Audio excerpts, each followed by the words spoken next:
ليه الزمالك بيتأثر دايما بخروج عبد الله السعيد؟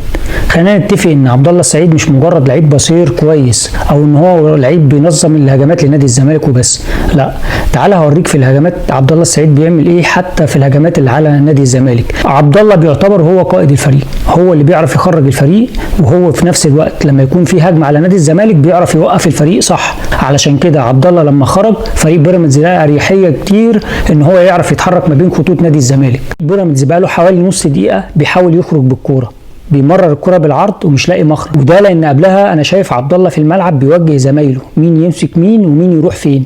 وليد الكارتي هو اللعيب اللي المفروض ان هو يخرج الهجمه لنادي بيراميدز، علشان كده عبد الله بيفضل لازق معاه، واول ما بيتحرك عشان يستلم الكوره عبد الله بيفضل يتحرك معاه.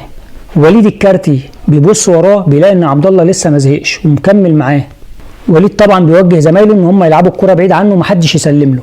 في نفس الوقت عبد الله هتلاقيه بيوجه الفريق ان هم يروحوا في اتجاه الهجمه اللي اشار ليه وليد، ونتيجه للضغط ده بتكون هي دي النتيجه، الكوره بتطلع اوت. هتلاقيه دايما هو اللي بيوجه زمايله وهو اللي بيختار التوقيت اللي يعرف يضغط فيه، وضغطه ده بيخلي دايما فريق بيراميدز يستعجل ان هو يلعب الكوره لحد ما يغلطوا وياخدها فريق نادي الزمالك.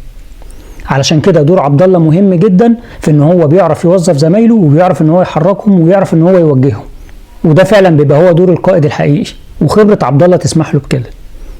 اما بقى لو هتيجي نتكلم عن الباصات اللي بيعملها عبد الله والاماكن اللي بيوظف نفسه فيها، فتعالى نشوفها مع بعض، وانا متاكد ان محدش وريها لك قبل كده. لما تيجي نتكلم مثلا في الهجمه اللي زي دي، شوف هو بيلعب الكره ازاي بدماغه، وشايف زيزو ازاي، وشايف المكان الفاضي في عز الضغط على زمايله وفي وسط الزحمه بيعرف يخرج الكره بكل سهوله ويغير لك الملعب. لا، عبد الله لعيب مهم جدا. تعالى كمان كده مع بعض نشوف الكره ديت اللي خدها شلبي من نص الملعب وفضل يتحرك بقى ناحيه اليمين ناحيه زيزو. هتلاقي ان عبد الله بذكائه راح واخد الجنب بتاع شلبي واتحرك هو فيه، يعني لعيب هو عارف هو بيتحرك ازاي، مش مجرد ان هو بيتحرك حركه كده وخلاص. وادي في كوره كمان الجزيري بيطلع للطرف الشمال، فتلاقي عبد الله دخل جوه بقى هو المهاجم. لما بيلاقي لعيب من الخط الامامي بيتحرك في مكان غير مكانه، هو عبد الله على طول بيروح ياخد مكانه، سواء عملها مع مصطفى شلبي لما اتحرك وخد مكانه، او الجزيري والمهاجم وبقى هو رقم 9. علشان كده فريق بيراميدز كانت المباراه سهله بالنسبه له بعد خروج عبد الله السعيد.